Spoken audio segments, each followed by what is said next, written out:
Hello, नमस्कार सर्व ताईंना. मी आज इथे बनवत आहे अंड्याची भुर्जी. सर्वांना आवडते स्पेशल. आज संडे म्हटलं की काहीतरी थोडं चटपटीत झालंच पाहिजे.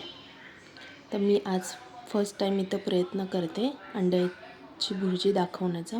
हा माझा फर्स्ट ब्लॉग आहे असं समजा. तर मी इथे कांदा घेतला आहे बारीक चिरून. कांदा व्यवस्थित परतवून घ्यायचा आहे एकदम लालसर मंद आचेवरती. अंड्याची रेसिपी तर सर्वांना माहितीच आहे, पण आता जसं की माझा हा फर्स्ट ब्लॉग आहे त्यासाठी मी हा थोडा प्रयत्न करते. तर सर्व ताईंनी थोडं समजून घ्या. तर इथे कांदा मस्त लालसर होईपर्यंत छान परतून घेतलेला आहे. मीठ टाकायचं आहे त्यामध्ये. मस्तपैकी लालसर परतून झाला की त्यामध्ये टमॅटो टाकायचा आहे.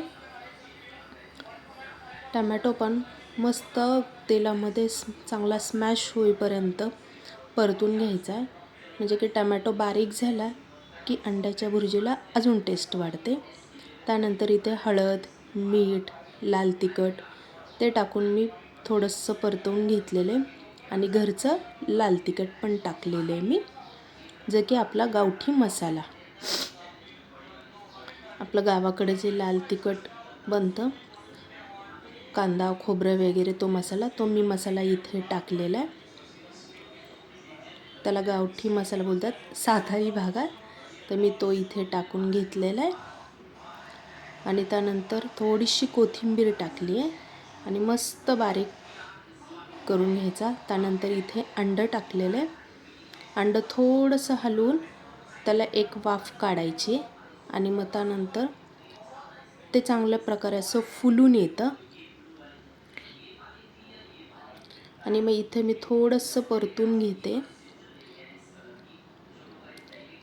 थोडंसं वाफ काढली की अंडं एकदम फुलून आलं की मग थोडंसं स्मॅश करायचं, व्यवस्थित हलवून बारीक करून घ्यायचे. त्यामुळे अंड्याच्या भुर्जीला एक टेस्ट छान वाढते. मस्त त्याच्यावरती कोथिंबीर वगैरे टाकून परत हलवायचे. जे आपण तेलामध्ये पहिली कोथिंबीर टाकतो त्याने जास्त स्वाद येतो, त्यासाठी वरतूनही थोडे टाकले आणि आता अंड्याच्या भुर्जीमध्येही टाकलेली आहे. व्यवस्थित चांगलं हलवून परतून थोडी सुकी करायची. ही झाली अंडा भुर्जी तयार. त्याच्यासोबत पाव घेतलेला आहे. एक नंबर झाले. तुम्ही